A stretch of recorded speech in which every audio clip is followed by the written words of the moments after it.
பறையடிக்க பல்வினை தொடி தொடிக்க பட்டு வைத்த துத்தக்காளி பொங்கி பொங்கி வாராடா.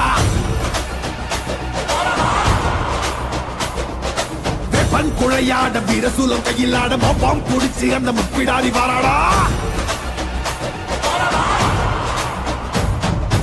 ஆவேசவயங்கரியாங்கார சூரகாளி மண்டையொட்ட செண்டையாக்கி வா காளி வாராடா. அள்ளி அள்ளி தானம் தந்த அன்னதான பிரபுவுக்கு கொள்ளி வச்ச கையமான கொண்டு போட வாராடா.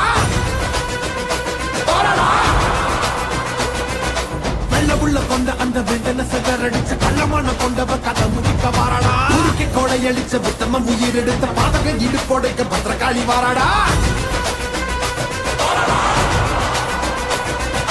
வீரமணம் படிச்ச ஏழுகளின் காவலன கோரமாக கொன்னவன கொதறிட வாராடா. அந்த குணம் படிச்ச சத்தியவ வாழ்வழிச்ச ஈன பிறவி மேல இடி பாய்ச்ச வாராடா.